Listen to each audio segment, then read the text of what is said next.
I'm excited. I'm here today with Thaisa Holloway, who is the Executive Director at Hill Country Community Ministries, and I'm here with Candy Chimento, who's the Director of Operations.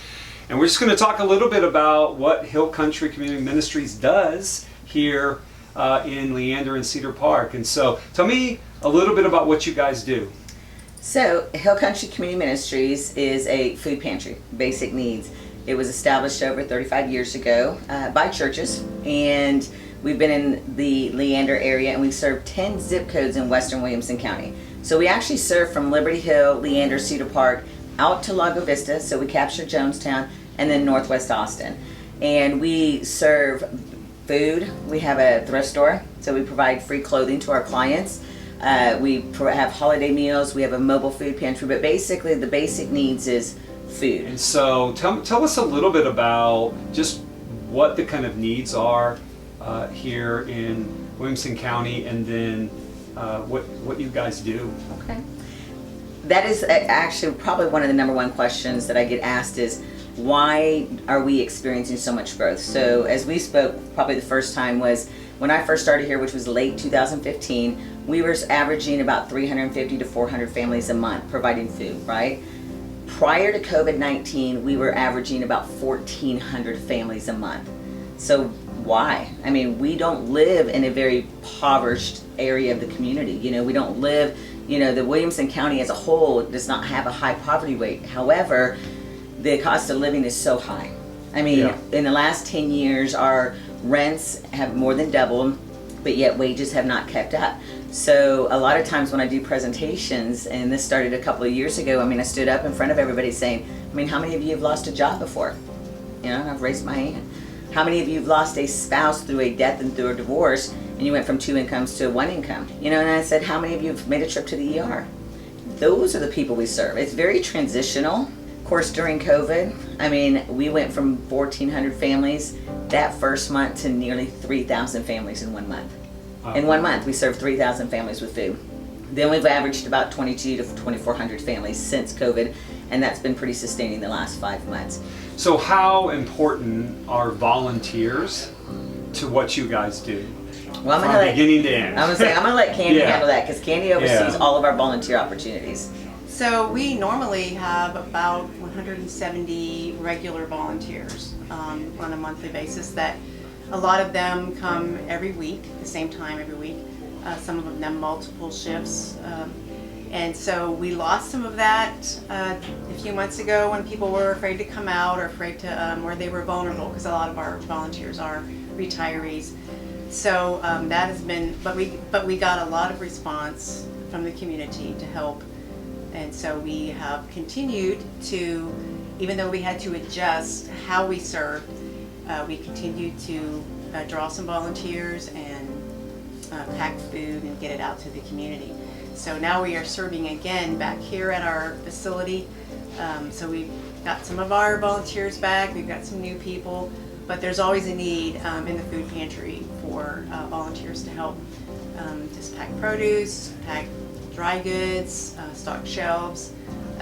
We're starting to get some food drives again now, and so we need to sort those and get those out. We have people that go out in the community and pick up donations from stores every morning, from H-E-B, Randall's, Target, those types of retail stores that donate food to us. And so we have volunteers that go and pick up that every day and bring that to our facility.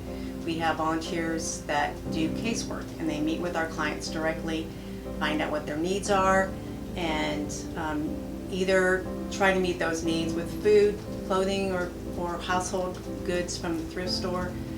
We do have vision vouchers sometimes. We have other resources that we can refer them to if they need medical help or other things that we don't specifically do.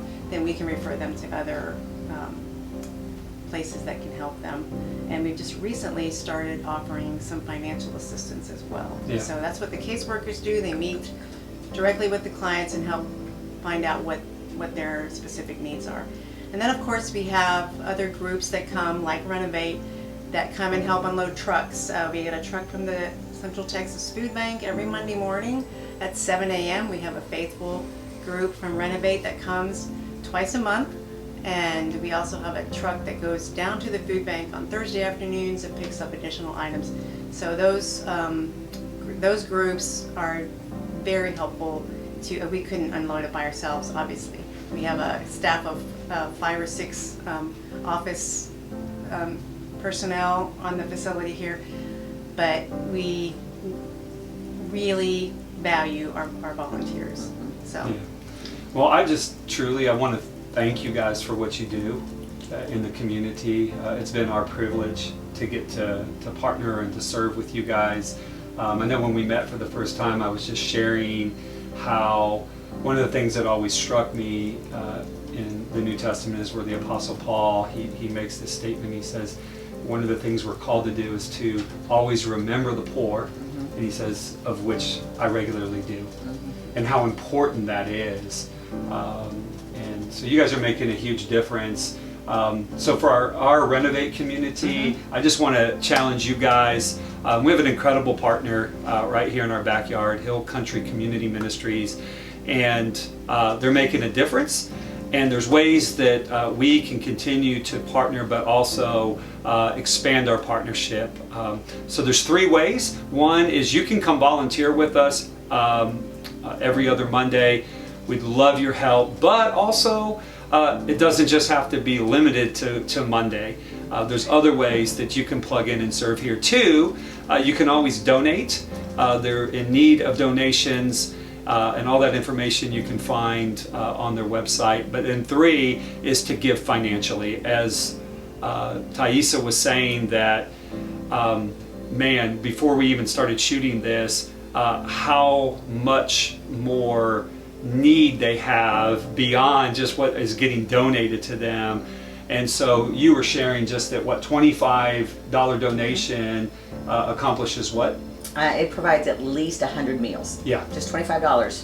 Yeah. That's a quarter. You Yeah. know. We'll So provide meals. I just want to challenge us as a church to continue to invest into this ministry. And again, they're making an incredible difference. So thanks for allowing me to be here. Thanks Well, for what you guys do. thank you. Like Candy said, and I'll just touch on this, is there are 5, 6 staff people here, and we rely on 200 volunteers a month to be able to feed those thousands of families and distribute. You know, as I mentioned to you, we distributed in July 56,000 pounds of food. I mean, there's 5 of us. We couldn't have done that. Yeah. So thank you guys so much, and especially with that truck loading, because I know I've been here in the morning. It's not always fun, but that's the impact that you guys are doing because of that food is what's feeding our family. So thank you guys for doing that. Yeah. Thanks. Thank you. Thanks.